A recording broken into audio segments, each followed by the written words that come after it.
Kaum muslimin wal muslimat rahimakumullah.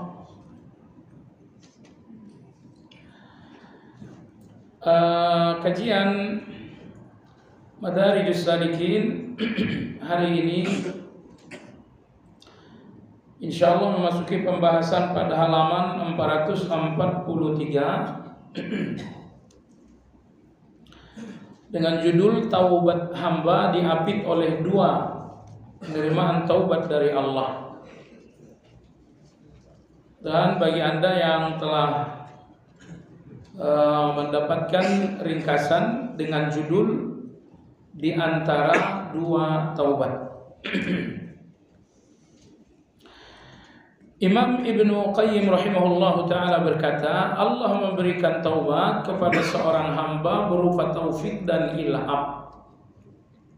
Berupa taufik dan ilham. Yang dimaksud dengan ilham adalah dorongan hati. Dalam hati manusia ada dua ilham. Pertama adalah ilham-ilham keburukan. Yang kedua adalah ilham-ilham kebaikan. Ini yang ditegaskan oleh Allah dalam surat Asy-Syams. Fa'alhamaha fujuraha wa taqwaha. Maka ia memberikannya ilham fujuraha, keburukan, wa taqwaha, dan ketakwaan. Dalam hadis Nabi kita sallallahu alaihi wasallam bersabda, "Inna lisyaitani lammah wa inna lil malaikati lammah." Sesungguhnya setan memiliki bisikan-bisikan dalam hati manusia. Dan malaikat pun memiliki bisikan-bisikan dalam hati manusia. Adapun bisikan-bisikan setan dalam hati manusia adalah keburukan dan mendustakan janji-janji Allah. Sementara bisikan-bisikan malaikat dalam hati manusia adalah kebaikan dan membenarkan janji-janji Allah. Imam Ibnu Qayyim dalam kitab lain menegaskan bahwa semua kebaikan berpangkal pada membenarkan janji-janji Allah. Semua kebaikan berpangkal pada keyakinan terhadap janji-janji Allah. Nah, orang-orang yang lemah meyakini janji-janji Allah, insya Allah mereka akan lemah dalam kebaikan. Janji-janji Allah itu yang memberi kekuatan dalam segala kebaikan. Dan ketahuilah tidak ada satu kebaikan tanpa janji-janji dari Allah Azza wa Jalla. Saat Anda berjuang untuk sabar, di dalam sabar ada janji-janji Allah. Saat Anda berjuang untuk bersyukur, di dalam syukur ada janji-janji Allah Azza wa Jalla. Jadi seberapa dalam Anda memahami janji Allah dalam satu kebaikan, sejauh itu Anda punya kekuatan dalam kebaikan itu. Sebaliknya, semakin dangkal Anda memahami janji-janji Allah dalam satu kebaikan, maka Anda akan semakin lemah dalam kebaikan itu. Makanya Nabi kita bersabda, dalam hati manusia ada bisikan-bisikan malaikat, yaitu kebaikan. Yang kedua, membenarkan janji-janji Allah. Nah, jadi kata Ibnu Qayyim rahimahullah, manusia tidak ada yang bertaubat sebelum Allah memberinya taubat itu. Jadi Allah berikan dulu taubat kepada saya, Anda. Setelah Allah berikan, barulah saya bertaubat. Taubat dalam bentuk pemberian itu tidak lain taubat berupa taufik dan ilham. Tiba-tiba dalam hati ini muncul satu dorongan yang besar untuk bertaubat. Ini yang dimaksud dengan ilham. Jamaah sekalian yang saya hormati, makanya di antara doa yang perlu kita minta kepada Allah agar dalam hati ini dorongan-dorongan kebaikan, ilham-ilham kebaikan jangan sampai bisu. Dan doanya ayat 15 dalam surat Al-Ahqaf. Rabbi auzi'ni an ashkura ni'mataka allati an'amta 'alayya wa 'ala walidayya. Ya Allah, berikan aku ilham agar senantiasa bersyukur atas nikmat-nikmat-Mu. Nomor 2, agar senantiasa bersyukur atas nikmat-nikmat dari orang tuaku. Yang ketiga, wa an a'mala salihan tardah. Berikan aku ilham agar senantiasa beramal saleh yang betul-betul Engkau ridhai. Wa aslih li fi dzurriyyati sampai akhir. Jadi dalam doa tersebut ada kata yang berbunyi wa an a'mala salihan tardah. Berikan aku ilham untuk selalu beramal saleh yang benar-benar Engkau ridhai. Jadi kalau tidak ada ilham, hati ini akan tidur. Hati ini akan lalai. Yang mengingatkan dan membangunkan hati bahwa Allah memberinya ilham. Jadi sekali lagi kalau Anda bertanya apa doa diberi ilham, itu dia salah satunya. Ada doa lain dari Nabi sallallahu alaihi wasallam, Allahumma alhimni rusdi wa qini syarra nafsi. Ya Allah, ilhamkan aku kebaikan-kebaikan dan jauhkan aku dari keburukan-keburukan dalam diriku. Baiklah, jadi Allah memberikan taubat kepada seseorang melalui taufik dan ilham. Lalu seorang hamba pun menjalankannya. Kemudian Allah menerimanya. Jadi perhatikan, Allah berikan Anda taubat berupa ilham. Itu nomor 1. Nomor 2, lalu Anda pun kemudian menjalankan ilham itu. Anda betul-betul bertaubat. Setelah Anda bertaubat, maka Anda sampai pada tujuan taubat, yaitu diterima oleh Allah Subhanahu wa taala. Ibnu Qayyim rahimahullah, maka taubat berpangkal dari Allah berupa ilham dan berujung pada Allah berupa penerimaan. Inilah salah satu rahasia dari nama Allah Al-Awwalu wal-Akhir. Segalanya berpangkal dari Allah, dan kalau tidak berujung pada Allah, yang berpangkal itu malah nggak ada gunanya. Misal, salat malam Anda berpangkal ketika Allah gerakkan hati Anda.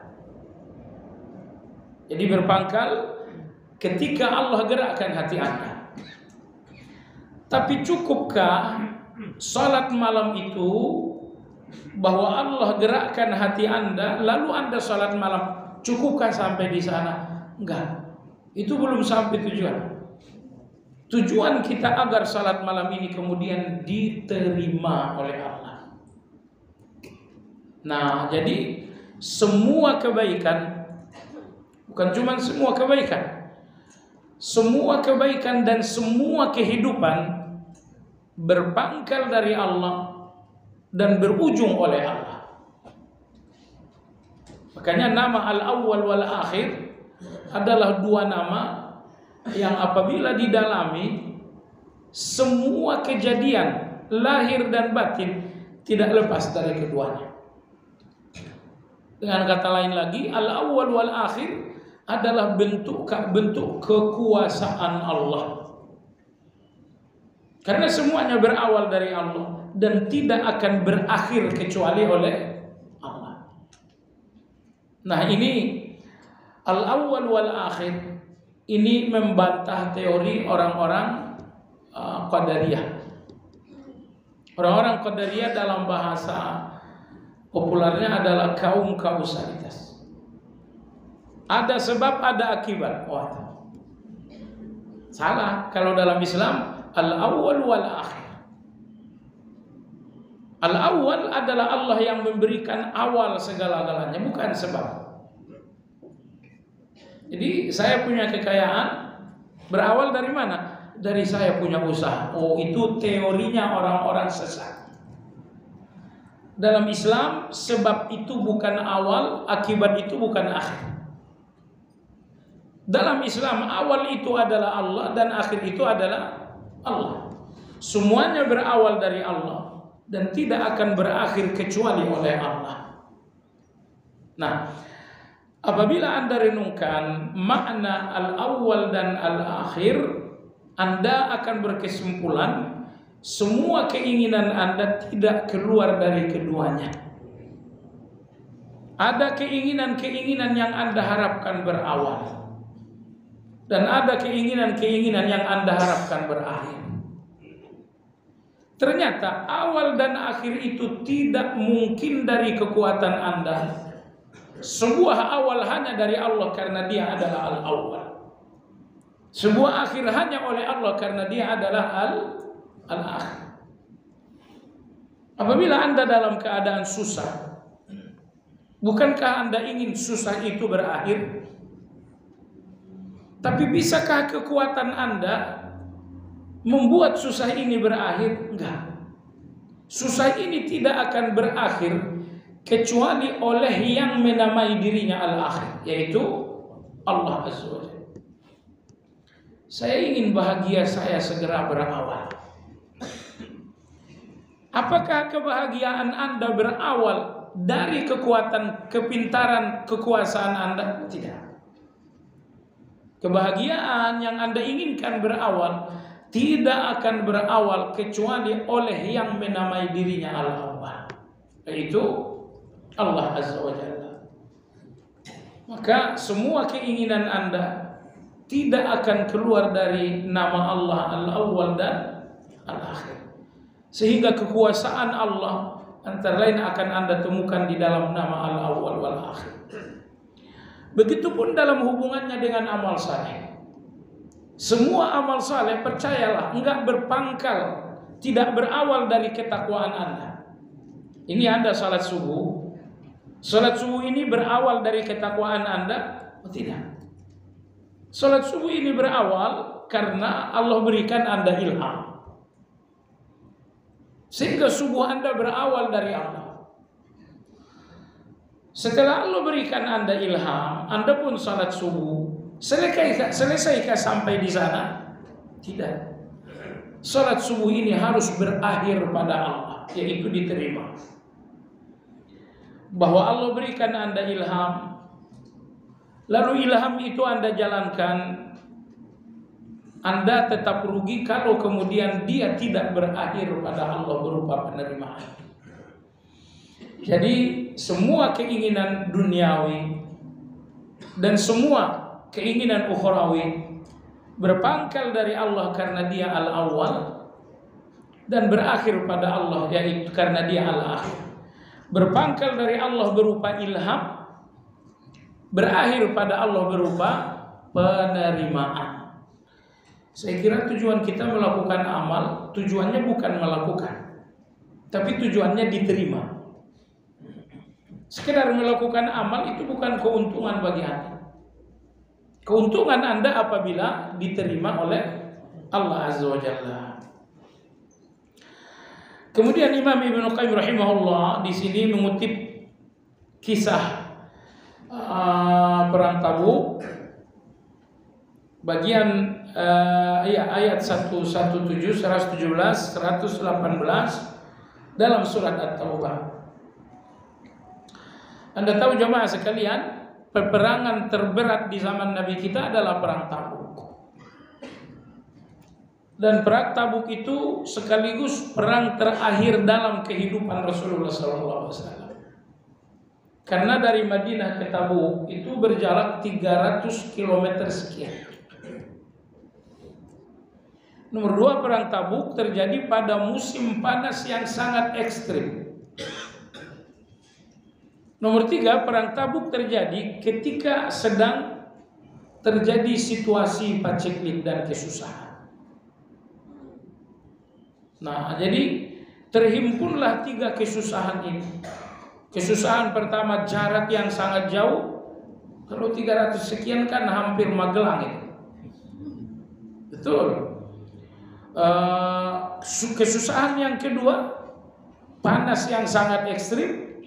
Kesusahan yang ketiga, kondisi ekonomi yang sedang resesi betul-betul, krisis betul-betul. Jadi terhimpunlah 3 kesulitan ini dalam perang Tabuk, maka gugurlah orang-orang munafik. Orang-orang munafik tidak ada yang kuat dalam kesusahan. Kalau Anda sudah tidak tahan lagi dalam kesusahan, nah ini hati perlu ditanya. Ini hati ini isinya iman atau bukan? Maka gugur orang-orang munafik. Mereka menjumpai Rasul, ya Rasulullah, kita tidak usah ikut perang Tabuk. Dengar-dengar wanita-wanita Tabuk itu cakep-cakep. Nanti kita terfitnah oleh mereka, bagus, tidak usah ikut. Aduh, luar biasa. Luar biasa banget. Alasan yang baik, tapi untuk tujuan yang sangat buruk. Walhasil jamaah sekalian, ada 3 orang bukan munafik, mereka semata-mata malas aja, tidak ikut dalam perang Tabuk itu. Yang pertama adalah Ka'ab bin Malik. Yang kedua adalah Hilal bin Umayyah, dan yang terakhir adalah Murarah bin Rabi'ah. Jadi ketiga orang ini tidak ikut dalam perang Tabuk. Karena mereka tidak ikut dalam perang Tabuk murni karena alasan, bukan karena uzur, maka Nabi memberikan sanksi bahwa mereka diisolir, tidak diajak bicara selama 50 hari. Dan ini hakikat dari penjara. Ini hakikat dari penjara. Hidup bebas, tapi seluruh Madinah bisu. Assalamualaikum, tidak ada yang jawab. Ketemu istri, gimana kabar? Tidak ada yang jawab. Istri, anak-anak, tidak ada yang mau bicara. Selama 50 hari sepatah kata pun tidak ada ucapan untuk mereka berlima. Jadi bayangin, aktivitas terbanyak Anda sehari-hari adalah mulut, bicara. Dan mulut ini selama 50 hari non-aktif. Handphone non-aktif 2 jam aja Anda, gimana rasanya? Maka 50 hari ketiga orang ini tidak dapat bicara dari siapapun. Dilarang oleh Nabi SAW. Jadi kalau sekarang ada penjara tapi di penjara masih bisa berbicara, itu bebas. Kebebasan yang betul-betul membuat manusia belajar adalah kalau bicaranya dibatasi. Nggak usah kalau ngomong. Maka 3 orang ini tidak diajak bicara. Setelah berlalu 50 hari, maka Allah menurunkan ayat 117, 118. 117 pernyataan tegas dari Allah bahwa ampunan diberikan kepada Nabi dan kepada semua prajurit Tabuk, baik dari kalangan Muhajirin dan Ansar. Ini pada ayat 117. Lalu pada ayat 118 pernyataan dari Allah bahwa Allah pun telah memberikan ampun kepada 3 orang ini. Baik, perhatikan. Laqad taballahu 'alan nabi. Sesungguhnya Allah telah memberikan taubat dan ampunan kepada Nabi. Anda bertanya, apa dosanya Nabi? Dosanya para nabi cuma 1. Apa itu?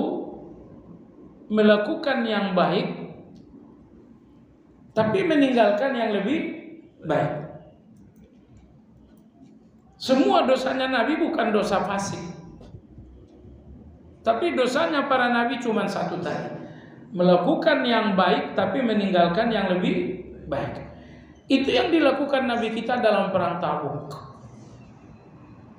Karena ratusan orang-orang munafik menjumpai Nabi kita dengan alasan-alasan palsu. Mestinya Nabi kita jangan kasih izin, tapi Nabi kita justru memberikan izin. Nah, di sini Nabi melakukan yang baik Tapi ternyata yang lebih baik mereka harus tetap ikut dalam perang. Ya, Nabi kita berpikir orang-orang seperti ini memang gak ada gunanya dalam perang. Diajak perang yang begini juga bikin masalah. Iya kan? Dalam perang Uhud, munafik ini ikut setengah jalan doang. Jadi dari Madinah ke Uhud itu cuma 5 kilo. Munafik ini hanya berjalan sekitar 2-3 kilo, habis itu mundur. Maka ketika datang kesempatan perang Tabuk ini 300 kurang lebih 360 kilo, nggak mungkin munafik mampu itu. Karena yang 5 kilo saja tidak mampu, apalagi yang 300-an kilo. Maka Nabi berpikir ini orang-orang ini kalaupun ikut nggak akan ada guna. Sehingga Nabi memberikan izin. Tidak, nggak usah kalian ikut. Padahal mestinya Nabi kita jangan ngasih izin. Nah, itulah kesalahan Nabi kita sehingga di pangkal ayat Allah berfirman, laqad taballahu 'alan nabi wal muhajirin wal ansar. Allah pun berikan taubat kepada muhajirin, Allah pun berikan taubat kepada orang-orang ansar. Anda lihat, Allah mengurutkan 3 hal ini secara akurat. Urutan pertama adalah Nabi, urutan kedua adalah muhajirin, urutan ketiga adalah ansar. Karena orang-orang muhajirin secara umum lebih mulia daripada orang-orang ansar. Kenapa? Orang-orang muhajirin itu menderita di awal Islam. Kalau orang-orang ansar tidak ada penderitaan mereka berislam. Karena mereka tuan rumah. Tapi muhajirin di Mekah ada yang dibakar, ada yang dipanggang seperti Bilal. Jadi yang menderita secara fisik untuk Islam adalah muhajirin. Kalau ansar, Nabi datang kepada mereka, mereka sudah kuat. Nah, maka di sini Allah mengurutkan muhajirin nomor 1. Laqad taballahu 'alan nabiyyi wal muhajirin wal ansar. Siapa muhajirin dan ansar yang dapat taubat dan ampunan itu? Alladzina tabauhu fi sa'atil usrah, yaitu mereka-mereka yang mengikuti Nabi pada saat yang sangat genting, pada saat yang sangat sulit dan darurat, yaitu perang Tabuk. Maka Al-Quran tidak menyebutkan perang Tabuk itu dengan Tabuk. Allah menyebutkan perang Tabuk itu dengan sa'atil usrah. Min ba'di ma kada yazighu qulubu fariqim minhum. Setelah nyaris hati-hati mereka tergelincir pada saat itu. Nah, jadi coba lihat ayat ini. Hati itu sesuatu yang sangat tersembunyi. Tetapi komentar Allah dalam ayat ini, Allah tidak mengomentari lahiriah, tapi Allah mengomentari hati. Kenapa Allah berikan ampunan kepada muhajirin dan ansar? Karena saat mereka menempuh perjalanan Tabuk, ada sekelompok orang yang hatinya hampir tergelincir. Hatinya mulai, enggak usah ikut deh, pulang aja kita. Sempat ada bisikan seperti itu. Maka lihatlah, Allah tidak mengomentari mereka secara lahiriah, Allah mengkomentari hati mereka. Ini pelajaran bagi Anda jamaah sekalian. Sepintar apapun Anda bicara membela diri, Allah hanya mau tahu isi hati Anda apa. Jadi Anda nggak usah merasa pintar dengan alasan-alasan Anda dalam satu keburukan. Karena keburukan itu bisa Anda tutup-tutupi dengan alasan baik. Anda bisa menipu orang. Tapi ingat, sebanyak apapun Anda bicara baik membela keburukan, Allah tetap menilai hati Anda itu isinya apa. Itu saja. Nah, Anda salat misalnya, Anda bisa menipu orang lain dengan salat Anda bahwa Anda orang baik. Tapi Allah tidak menilai ruku sujud Anda. Nilai Allah adalah hati Anda isinya apa. Nah, baik. Maka Nabi bersabda, "Walakinnallaha yanzuru ila ma fi qulubikum." Summa taba alaihim, kemudian Allah menerima taubat mereka. Perhatikan ayat 117. Laqad taballahu Berikutnya adalah summa taba alaihim.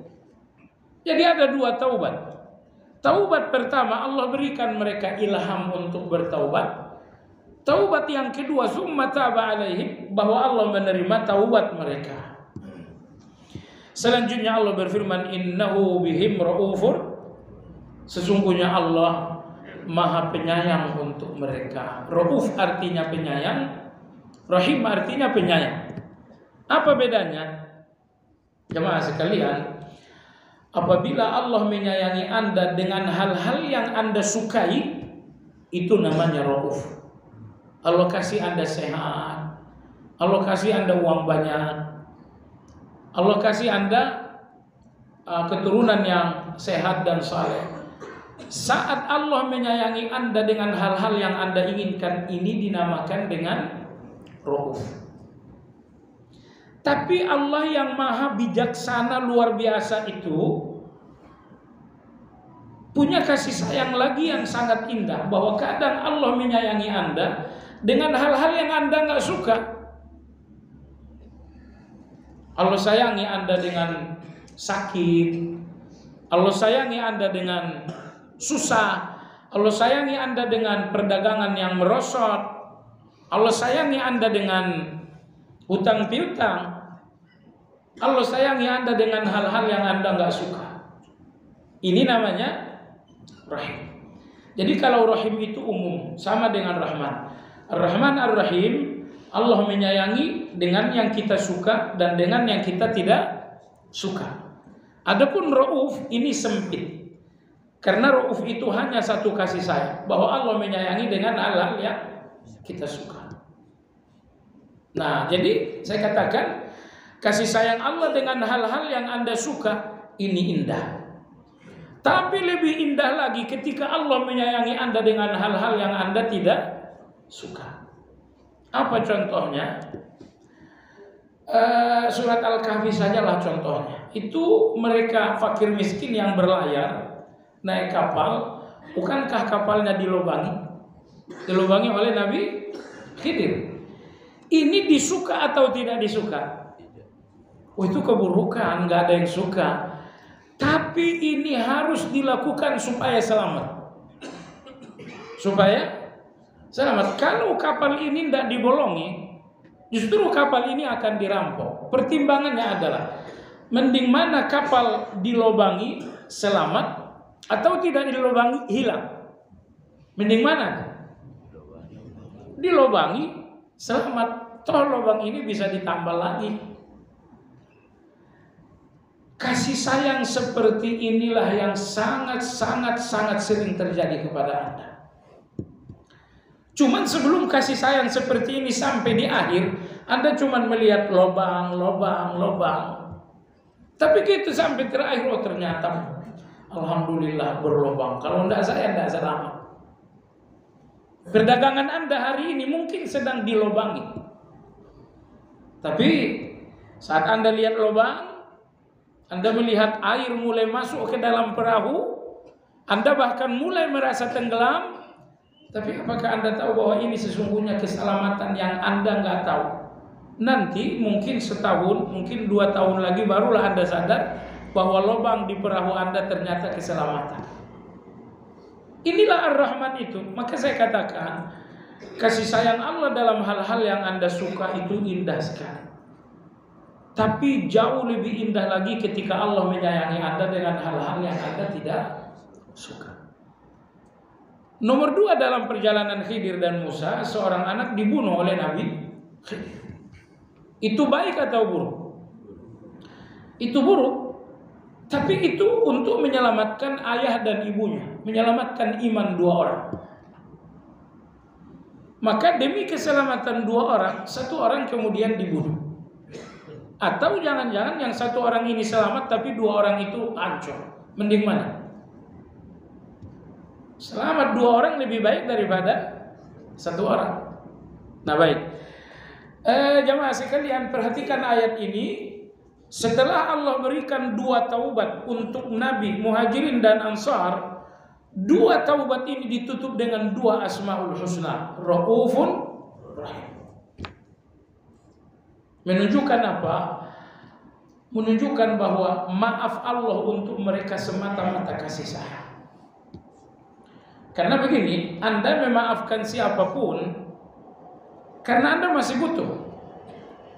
Anda seorang suami memaafkan istri karena Anda masih butuh istri kan. Anda orang tua memaafkan anak karena Anda masih butuh anak.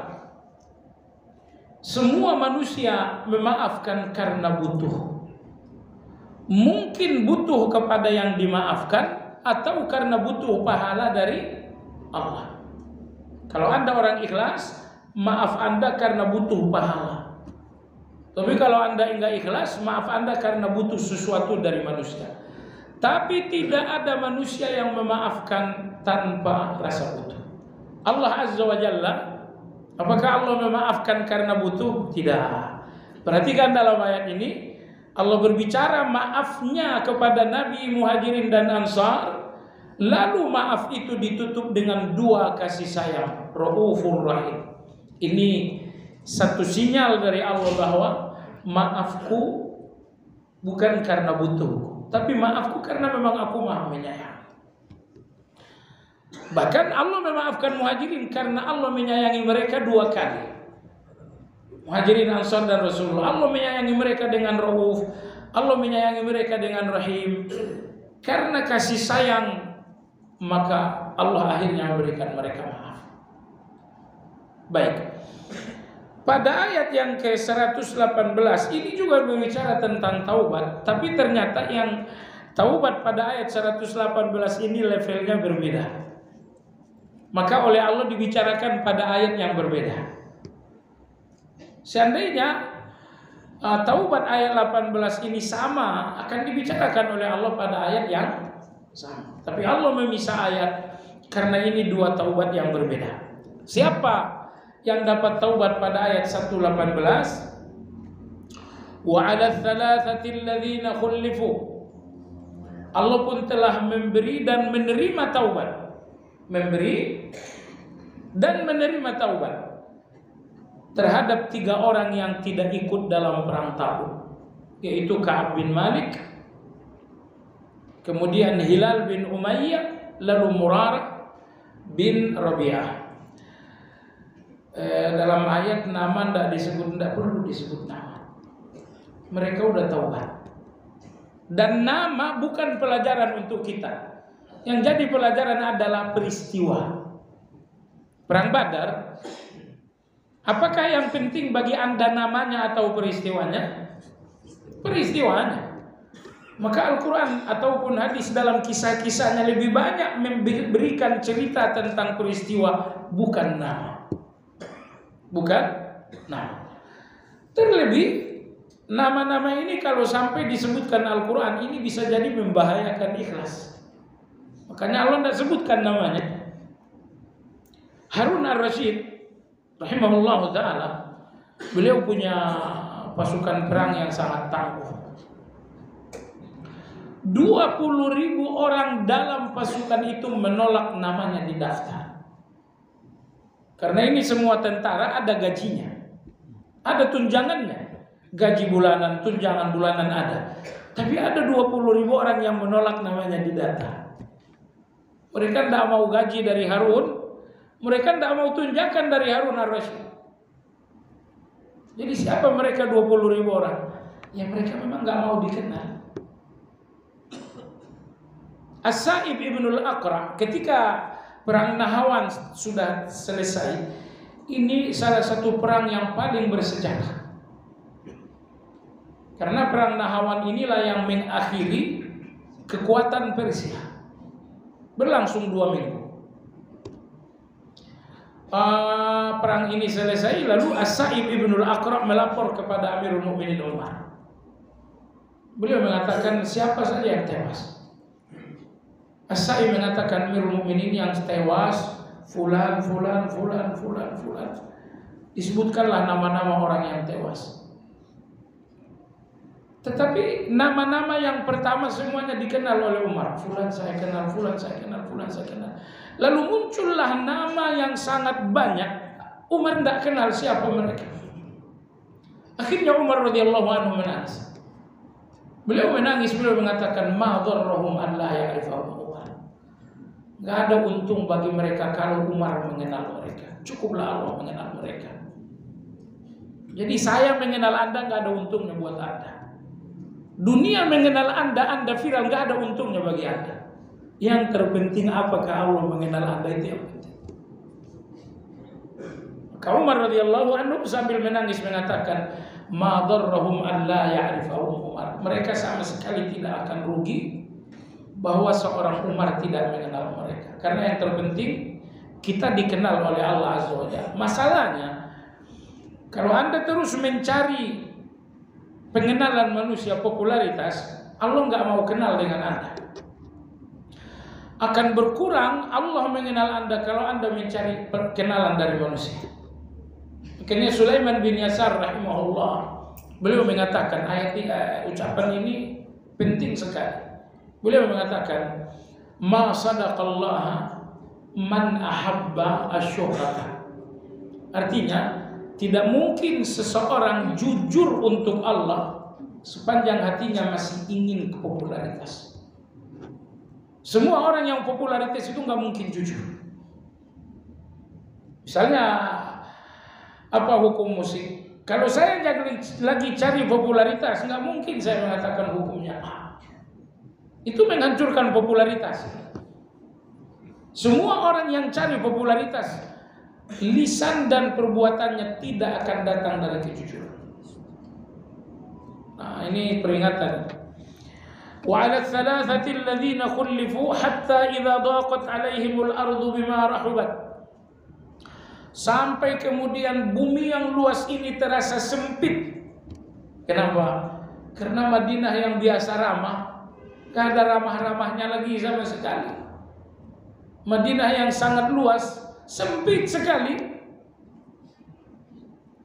Bahkan Ka'ab bin Malik, dia sengaja datang salat jamaah. Satu masjid nggak ada yang ngajak bicara. Nggak ada keramahan Madinah, nggak ada lagi lapangnya Madinah. Sempitlah Madinah ini untuk mereka. Wa dhaqat alaihin anfusuhum. Tapi betapapun Madinah sempit, lebih sempit lagi hati mereka. Lebih sempit hati karena isinya kegelisahan. Kalau hati Anda bahagia, sesempit-sempitnya dunia akan lapang. Tapi lihatlah tiga orang ini, mereka terhimpit dua sempit. Madinah eksternal mereka sempit. Hati itu internal mereka sempit juga. Sempitlah kehidupan tiga orang ini. Wa dhannu an la malja'a minallahi illa ilaih. Akhirnya mereka pun yakin tidak ada keselamatan kecuali dari Allah.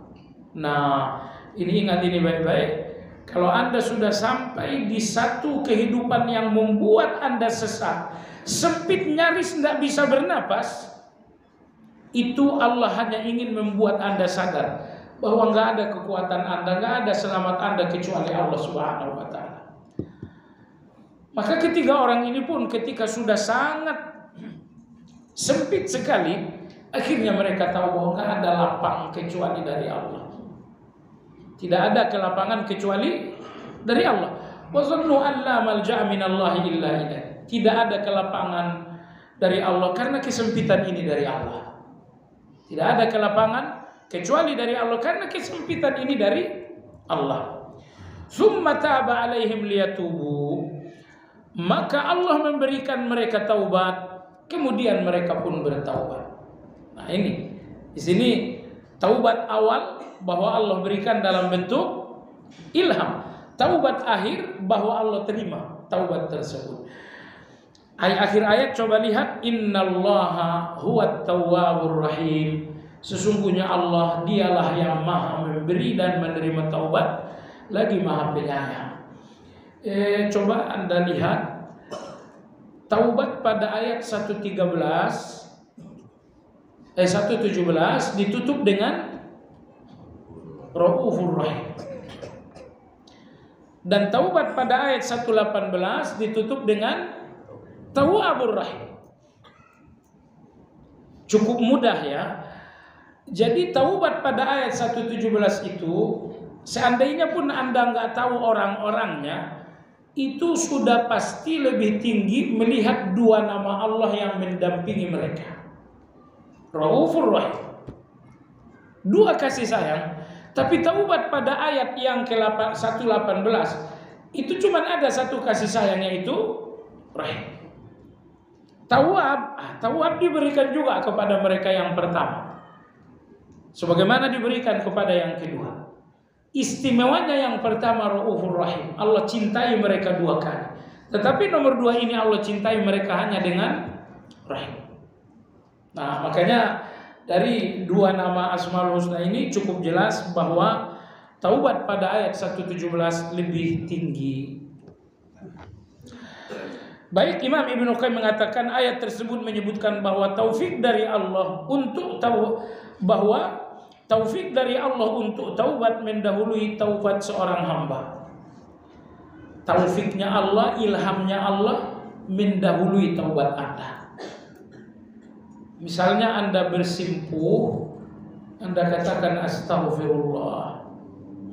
Itu bukan awal. Awalnya adalah ketika Allah ilhamkan Anda untuk mengucapkan kata itu. Maka taubat dari Allah mendahului taubatnya Anda. Seorang hamba menyadari. Selanjutnya Allah memberikan hidayah lagi karena balasan di atas. Taufik itulah yang menjadi sebab taubatnya seorang hamba. Dan tanpa taufik niscaya tidak seorang pun dapat bertaubat. Ini pelajaran. Betapapun Anda sangat baik, kebaikan Anda bukan karena Anda baik. Jangan Anda bilang saya sholat karena saya baik. Oh tidak. Sebaik-baiknya Anda, semua kebaikan Anda adalah taufiknya Allah. Kalau Allah tidak berikan Anda taufik, Anda pun rongsokan seperti para preman. Tapi Allah Azza wa Jalla melihat hati Anda bersih, melihat hati Anda bening, maka Allah berikan Anda taufik. Dari taufik inilah terpancar banyak sekali kebaikan-kebaikan. Berikutnya sama halnya dengan hidayah, yakni Allah memberikan hidayah, kemudian seorang hamba menjalankannya, selanjutnya Allah memberi hidayah lagi. Karena balasan atas satu hidayah yang telah dijalankan adalah kemudahan untuk hidayah berikutnya. Ini penting. Ketika Allah berikan Anda satu hidayah, apa hidayahnya? Misalnya Anda melakukan sholat malam. Kalau hidayah yang Allah berikan ini diterima oleh Allah, maka Allah akan membuat Anda lebih mudah untuk hidayah berikutnya. Karena jamaah sekalian, pahala teragung atas satu kebaikan bahwa Anda membuat Anda bersemangat untuk kebaikan berikutnya. Tapi kalau Anda sudah melakukan satu kebaikan, setelah itu lepas, rasa-rasanya ikatan itu plong sudah. Jadi Anda merasa terikat tadi dan tidak lagi ingin menyambung kebaikan. Nah, kalau kebaikan Anda tidak bersambung, ini kebaikan yang dicurigai.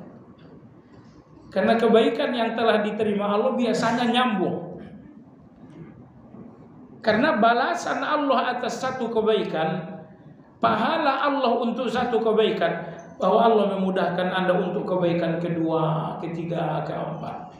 Selesai Anda sholat isya, Anda gak puas kalau gak sholat ba'diyah. Betul-betul mudah rasanya sholat ba'diyah itu. Apa yang memudahkan ba'diyah? Karena isya Anda diterima oleh Allah Azza wa Jalla. Nah ini salah satu husnuzan. Semua kebaikan-kebaikan yang membuat Anda bergerak lagi untuk kebaikan berikutnya, menunjukkan kebaikan yang pertama, insya Allah diterima oleh Allah. Mana dalilnya? Dalilnya surat Muhammad ayat 17. Allah berfirman, "Walladzina ihtadaw zadahum hudan wa atahum taqwahum." Dan orang-orang yang mendapat petunjuk, salat Anda adalah petunjuk, tilawah Anda adalah petunjuk. Orang-orang yang telah mendapat petunjuk, Allah akan menambah petunjuk mereka. Maksudnya Allah sambung dengan petunjuk berikutnya. Subhanallah, rencana awal saya baca Al-Quran 1 halaman saja. Itu rencana awal. Tapi 1 halaman yang Anda baca ini ternyata Allah ridho. Karena Allah ridho, maka Allah kemudian membakar lagi semangat Anda untuk lembaran kedua. Lembaran kedua ternyata Allah ridho juga. Akhirnya Anda muncul lagi lembaran ketiga. Ingat jamaah sekalian, hati yang ikhlas dalam beramal gak pernah kenyang dengan amal. Saya ulangi, kalau hati Anda benar-benar ikhlas dalam suatu amal, maka amal itu tidak pernah bikin Anda kenyang. Lapar lagi. Maksudnya apa? Anda baca Al-Quran satu halaman, puaskah Anda dengan satu halaman itu? Jawabannya puas, artinya Anda kenyang. Sementara kalau hati telah terisi dengan ikhlas, kebaikan itu tidak pernah bikin kenyang. Ingin nyambung lagi, makin lapar, nyambung lagi, makin lapar, nyambung lagi, makin lapar. Maka ini salah satu tanda ikhlas, bahwa hati Anda nggak pernah terpuaskan dengan satu kebaikan, ingin nambah lagi dan nambah lagi. Wa atahum taqwahum, dan Allah menganugerahkan mereka ketakwaan. Berikutnya Ibnu Katsir berkata, begitupun dengan kesesatan. Apabila seorang hamba telah memilih kesesatan, niscaya Allah akan menyesatkan hatinya. Awalnya si fulan ini memilih dusta. Ingat, pertama kali Anda memilih kejahatan, Anda memilihnya dengan susah. Tidak ada orang yang mengambil kejahatan dengan mudah. Semua orang pertama kali mengambil kejahatan itu dengan susah. Saya dusta enggak ya? Saya dusta enggak ya? Betapa ragunya Anda untuk berdusta. Tapi ingat, itu pertama kali saja. Kalau ternyata Anda berdusta, Anda melawan pemberontakan hati tadi, lalu Anda berdusta, dan Anda kemudian gak bertaubat, ingat, kejahatan yang pertama ini akan membuat Anda mudah melakukan kejahatan yang kedua. Jadi satu kejahatan tidak akan mudah kecuali kalau sudah diawali. Jadi kejahatan itu berat untuk pertama kali. Kalau tetap dilakukan, maka kejahatan yang kedua mudah, kejahatan ketiga lebih mudah, kejahatan yang keempat justru kebutuhan. Mana dalilnya? Surat As-Saff ayat yang kelima, Allah berfirman, falamma azaghu azaghallahu qulubahum wallahu la yahdil qaumal fasikin. Maka ketika mereka berpaling dari kebenaran dengan perbuatan, maka Allah memalingkan hati mereka. Allahu Akbar. Pertama kali kejahatan Anda hanya perbuatan, bukan hati. Misalnya si fulan mencuri. Pencurian yang pertama kali itu murni perbuatan, bukan dari hati. Tapi kalau ini tidak segera ditaubati, maka akan muncul pencurian dari hati. Dosa pertama murni perbuatan, dosa yang kedua datang dari hati. Kenapa Allah berfirman, falamma zaghu, ketika mereka telah berpaling dari kebenaran dengan perbuatan, maka Allah akhirnya memalingkan hati. Kalau hati sudah dipalingkan, untuk lurus lagi itu cuman yang menguasai hati yang mampu. Wallahu la yahdil qaumal fasikin, dan Allah tidak pernah beri hidayah kepada orang-orang yang fasik. Akhir ayat ini lebih sakit. Karena ayat ini memperkenalkan siapa orang fasik. Fasik itu adalah orang yang kejahatannya dari hati. Kalau kejahatan dari hati, maka tidak ada lagi hidayah untuknya kecuali dari Allah. Anda nggak bisa lagi memberi nasihat, nasihat Anda nggak lagi hidayah, nasihat fulan nggak lagi hidayah, pemandangan di depan mata nggak lagi jadi hidayah. Hanya Allah satu-satunya yang bisa memberikan hidayah itu. Kalau sampai kesesatan dan kejahatan itu dari hati. Ya, sampai di sini kajian kita. Yang akan datang adalah hukum dosa yang ke-15, yaitu dosa besar dan dosa kecil.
Saya 3 bersaudara dan paling bungsu.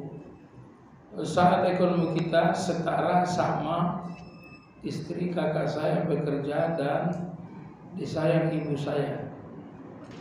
Kebetulan istri saya tidak bekerja dan sering disuruh-suruh atau dizalimi ibu saya.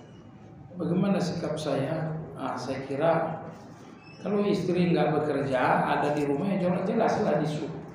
Karena yang bekerja bagaimana nyuruh orang dia bekerja. Nah, jadi Anda dan istri bersepakat saja membersihkan hati, supaya setiap kali disuruh ibu jadi pahala.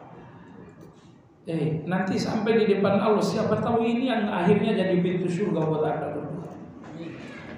Tapi kalau Anda melihat ini sebagai suuzon, setiap kali istri disuruh Anda suuzon, Anda sakit. 10 kali istri disuruh, 10 kali hati Anda tercabik-cabik. Jadi maka saran saya, Anda dan istri bersepakat saja, bersihkan hati. Apapun maunya ibu, bersihkan hati, lakukan. Jangan lakukan karena ibu, apalagi sambil melihat kakak ipar. Ya, lakukan saja karena melihat Allah Subhanahu wa ta'ala. Dan jangan salah ya, jangan salah. Kalau Anda melakukan itu ikhlas, Allah akan berikan keberkahan. Allah akan berikan rahmat. Mungkin keluarga Anda mungkin lebih baik daripada keluarga kakak, mungkin lebih berkah dari keluarga kakak ipar.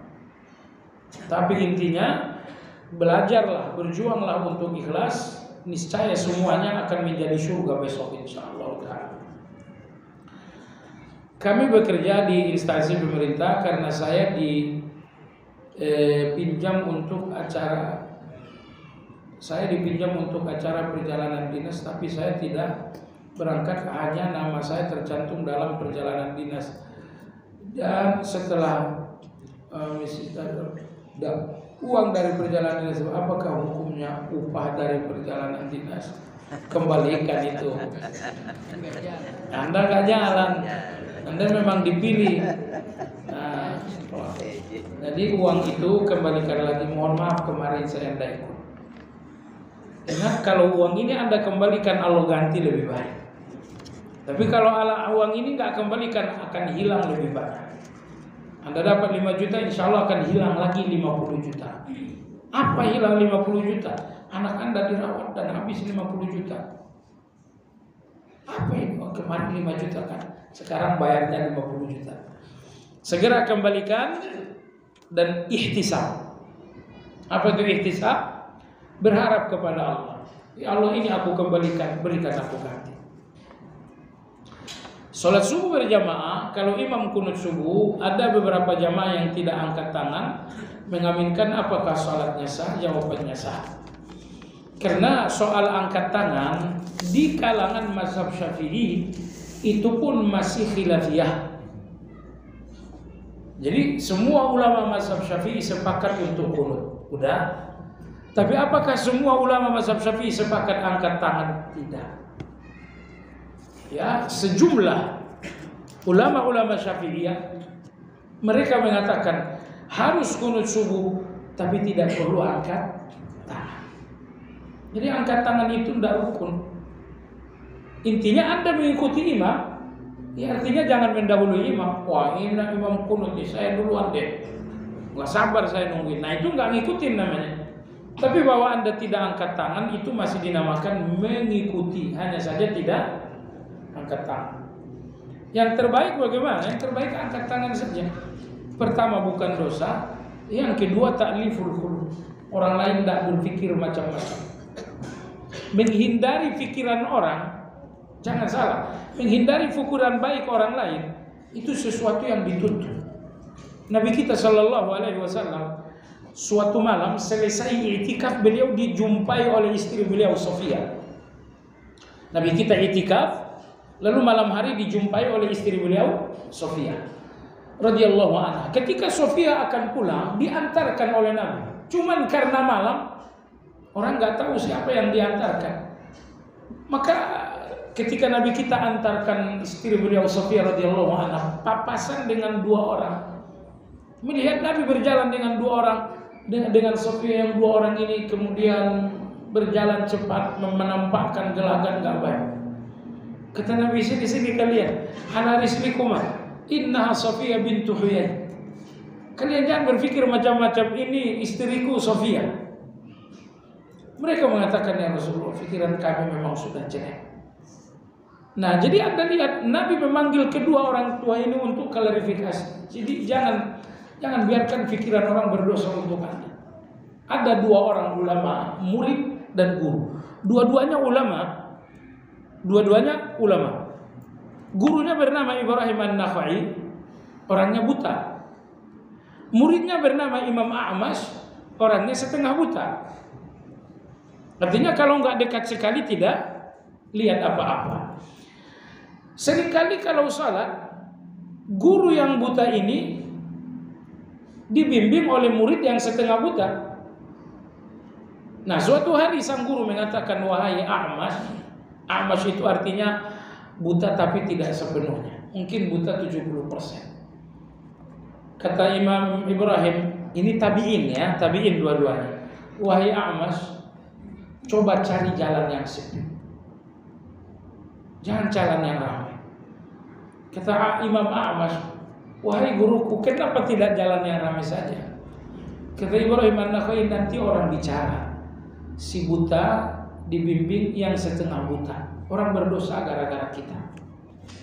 Imam A'mash mengatakan, malaka walahum, biarin aja orang ngomong begitu, mereka yang berdosa, kita tidak ikut-ikutan dosa. Imam Ibrahim bin Nakhai mengatakan, wahai A'mash, bukankah lebih baik mereka selamat, kita selamat? Ini kalau kita milih jalan yang ramai, mereka berdosa, kita selamat. Tapi kalau kita nyari jalan yang sepi, mereka selamat dari dosa, kita pun selamat juga. Nah, jadi jangan sampai Anda tidak mengkaji pikiran orang lain. Ini aliran apa sebelah saya ini?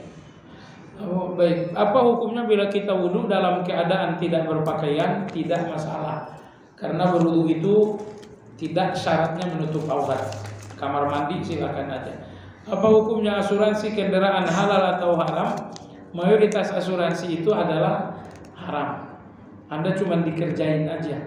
Diasuransiin 5 tahun, karena 5 tahun memang mobil Anda nggak mungkin rusak.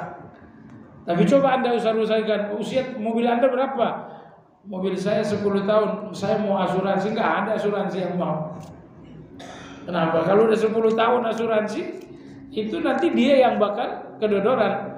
Tapi 5 tahun pertama asuransi mobil Anda nggak akan ngapa-ngapain. Jadi tiap bulan dia yang dapat. Itu penipuan, tetapi dengan bahasa lain, jadi nggak penipuan lagi namanya. Cara iblis juga. Iblis itu dulu mengatakan Adam, ini namanya pohon khuldi. Padahal namanya kan pohon maksiat ya. Kalau iblis ini jujur, Adam ini pohon maksiat, silakan dimakan. Ya enggak laku. Terus satu-satunya cara ganti namanya. Nah, ini manipulasi diganti dengan asuransi. Ya, rata-rata seperti itu. Ada asuransi yang syar'i saya lihat juga setengah hati.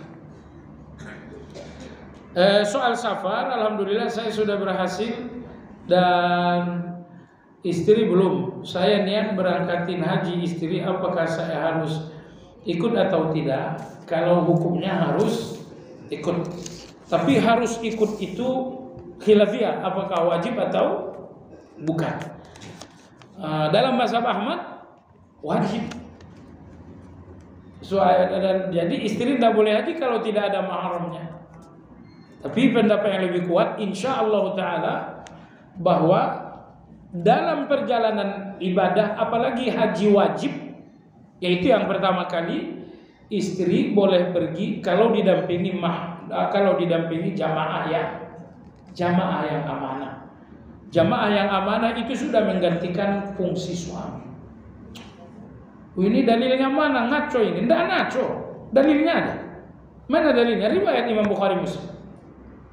Rasulullah SAW wafat, digantikan oleh Abu Bakar. Abu Bakar menjadi pemimpin kurang lebih 2-3 tahun. Lalu muncul Umar radhiyallahu anhu. Di zaman Umar, istri-istri Nabi semuanya diberangkatkan haji. Tidak ada yang didampingi mahram. Pendampingnya cuma 2, Utsman bin Affan, satu lagi Abdurrahman bin Auf. Ini pendamping yang amanah. Nah, pendamping yang amanah 2 orang inilah yang dipilih oleh Umar mendampingi semua istri-istri Nabi SAW. Nah, ini dilakukan Umar, diketahui semua sahabat. Ada yang protes? Tidak ada yang protes. Kalau tidak ada yang protes berarti hal itu boleh atau haram? Kalau Anda bilang haram, kebangetan Anda. Oh ya, tapi kan ada hadis seorang laki-laki mau berjihad, kata Nabi, nggak usah ikut jihad, dampingi saja istrimu haji. Nah, pertanyaannya adalah, suami mendampingi istri haji, hak istri atau bukan? Ternyata pendampingan haji oleh suami tidak ada yang mengatakan itu hak istri. Itu hanya kebaikan suami saja, bukan hak istri. Baik, kalau itu bukan hak istri, hanya kebaikan suami, berarti pendampingan ini tidak wajib. Kalau itu tidak wajib, berarti adanya mahram itu bukan sesuatu yang mutlak. Makanya istri Anda kalau ada pendamping-pendamping yang amanah, itu sudah cukup untuk menggantikan suami. Dalilnya tadi udah bilang, riwayat Bukhari Muslim dari Umar bin Khattab. Terus mazhabnya ini mazhab Syafi'i, mazhab Malik. Imam Ahmad saja yang tidak ikut. Wallahu a'lam. Guru saya, ya guru kita di Indonesia ngambil mazhab Ahmad. Oh, saya nggak ikut itu. Ya, saya ambil pendapat Imam Syafi'i, Imam Malik, dan itu satu riwayat juga dari Imam Ahmad. Dalilnya jelas, mazhabnya ada. Ingat, kalau ada dalil tidak ada mazhab, ini dalil ini mungkin bermasalah. Contoh, Nabi dari ruku, dari i'tidal, sujud, ya kan? Dari i'tidal ke sujud. Ada riwayat dari Malik Ibn al-Huwairits bahwa Nabi ketika sujud angkat tangan. Tapi ada mazhabnya? Nggak ada mazhabnya. Ada dalil, nggak ada mazhab. Ternyata dalilnya bermasalah. Masalahnya di mana? Bukhari Muslim meriwayatkan tanpa menyebutkan Nabi angkat tangan saat sujud. Tapi Imam Abu Dawud meriwayatkan menyebutkan Nabi angkat tangan saat sujud. Mana yang lebih kuat? Riwayat pertama, riwayat kedua? Ini sama-sama dari Malik Ibn al-Huwairits. Hadis dari Malik, Bukhari Muslim mengatakan tidak angkat tangan. Dari Malik juga Abu Dawud mengatakan angkat tangan. Ternyata riwayat Abu Dawud ini tidak didukung oleh mazhab. Kenapa? Karena hadis ini syadz. Tidak ada mazhabnya. Jadi kalaupun ada misalnya sebagian orang yang angkat tangan, oh saya ngikutin dalil. Kalau tidak ada mazhabnya berarti dalilnya bermasalah. Nah, itu dalam hal ini ya. Lebih-lebih dengan pertimbangan masyaqah, kesulitan. Mau dampingi istri kan susah juga. Berapa ratus juta bayar. Apa hukumnya? Memperingati Maulid Nabi ini sudah terlalu sering.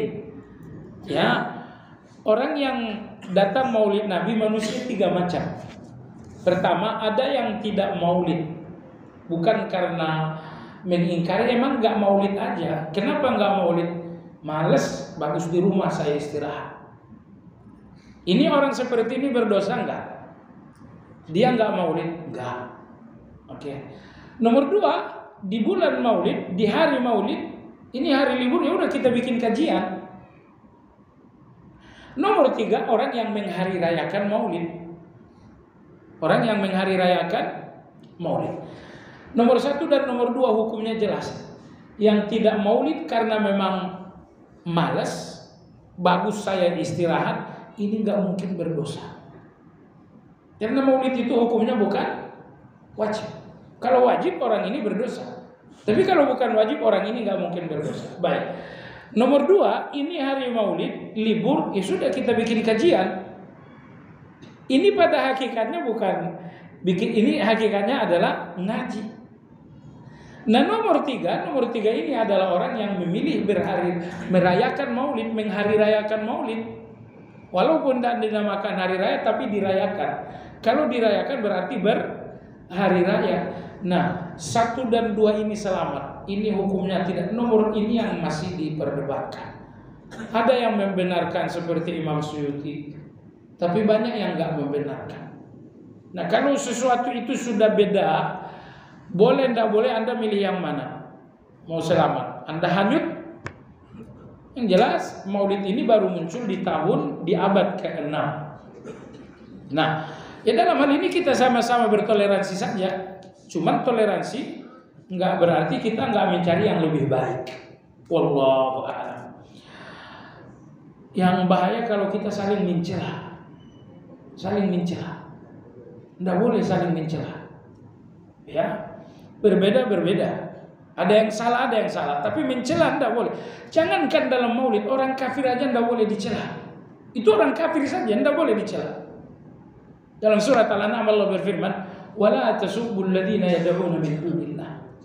Dan jangan kalian mencela orang-orang kafir. Padahal mereka tercela, tapi jangan mencela. Kenapa? Fa yasubbullaha adwan bighairi ilm. Kalau kalian mencela orang kafir, mereka pun akan mencela aku, kata Allah. Jadi tidak boleh mencela. Kalau punya pembantu pulang hari tidak tinggal dengan kita, tidak sebagai muslim sholat puasa, apakah itu tanggung jawab kita? Ya bukan tanggung jawab kita, sifatnya wajib, tapi dinasehati ya. Dalam sholat 2 rakaat, dalam sholat duduk terakhir yang kuat apakah iftirash atau tawarruk? Yang kuat tawarruk. Yang lebih kuat adalah tawarruk. Tapi ini soal opsional aja, bukan soal wajib. Yang terbaik, ya persoalan yang terbaik. Tapi bukan Anda ada hubungannya dengan sah dan tidak sah. Disebutkan salah satu waktu berdoa yang akan dijawab adalah saat rakaat terakhir sebelum salam dalam sholat. Apakah doa ini untuk sholat wajib atau semua sholat wajib dan sholat sunnah? Berlaku menjelang salam berdoa. Orang salaf dahulu seperti Nabi Ibrahim saat membangun Ka'bah selalu berdoa terus menerus karena takut amalnya tidak diterima. Apa ini menunjukkan tidak merasa percaya diri bahwa amalnya atau tidak? Iya, kalau Anda tahu Allah sempurna, memang nggak ada yang percaya diri di depan Allah. Nggak ada yang percaya diri di depan Allah.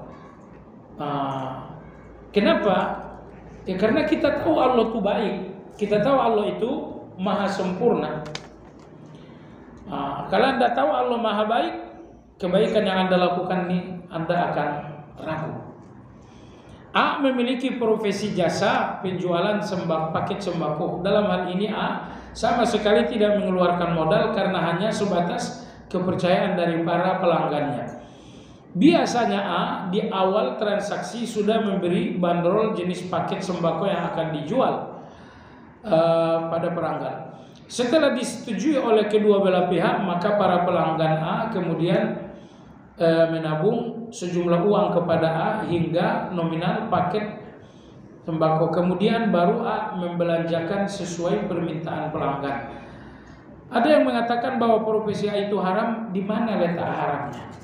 Saya juga nggak tahu. Jadi paket sembako A nilainya 500.000. Tapi saya tidak ada modal. Nah, kalian nabung dulu, nanti kalau sudah mencapai baru saya beli sesuai dengan pesanan. Menurut antum di mana haramnya? Hah? Udah 2 jual beli, belum ada barang. Barang ada, tapi belum diserahkan aja, dipasarkan ada. Dan ya mungkin dari situ la tabi' ma laysa indak, hadis dari Hakim bin Hizam. Jangan menjual. Nah, cuman di sini dia menjual langsung atau tidak? Nabung dulu. Saya kira akadnya di awal itu akad nabung dulu. Nanti begitu barang diserahkan baru ada akad jual beli. Itu jalan selamatnya. Kalau memang dari awal ini akad jual beli, salah. Karena menjual yang barangnya belum bisa diserahkan. Barangnya ada, cuman belum bisa diserahkan.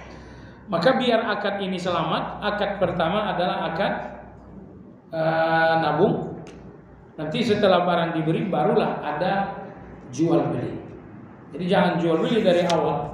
Setelah barang ada baru.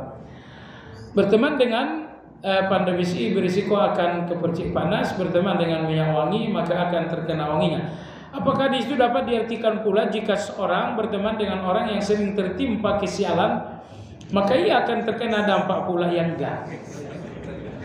Hadis itu berlaku untuk baik dan buruk. Berteman dengan orang yang suka cerai, nanti saya cerai juga. Oh tidak. Si A diminta si B untuk menukar uang ke bank dan A menyanggupi dengan imbalan sejumlah uang sebagai upah. Di lain pihak C menjual jasa penukaran uang, yaitu menukar uang pecahan dengan tambahan nilai keuntungan tertentu. Apakah A dan C sedang melakukan riba? Jelas itu namanya riba fadl. Wallahu a'lam. Subhanakallahumma bihamdika asyhadu an la ilaha illa anta astaghfiruka wa atubu ilaik. Alhamdulillahirabbil alamin. Assalamualaikum warahmatullahi wabarakatuh.